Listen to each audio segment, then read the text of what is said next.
Сәлем достар, бүгін сіздермен бірге жансая. Бүгін біз қазыны қалай маринадтау керек, қазыны ішекке қалай тығу керек, соны көрсететін боламын. Мен алдында, егер видеомды көрген болсаңыздар, жылқының етін қалай тұздау керек туралы видео салған болатынмын.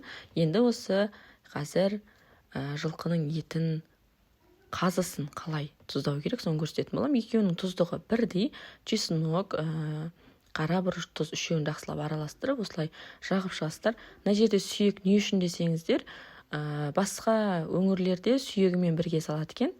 Сіздер егер қай өңір екенін білсеңіздер, комментарий бөліміне жаза кетіңіздер. Мен бұл жерде сүйектің бәрін алып тастадым, тек қана еті мен майын ғана қалдырдым. Және менде осылай екі ішек келді, екі ішекті жақсылап жуып аласыздар. Және де осылай ішектің бір шетін жақсылап қысып байлап аласыздар. Ішектің ішіне етімізді осылай аккуратын саласыздар. Егер қолмен сала алмай жатсаңыздар, міндетті түрде вилканың көмегімен салсаңыздар болады, бірақ ішекті жыртып алмаңыздар.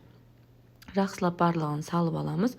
Және де тағы да егер орын қалып жатса, кішкене ет қосып жіберсеңіздер болады. Ең бастысы екінші жағын байлайтындай орын қалса жеткілікті. Біздің қазыларымыз дайын, міндетті түрде жасап көріңіздер.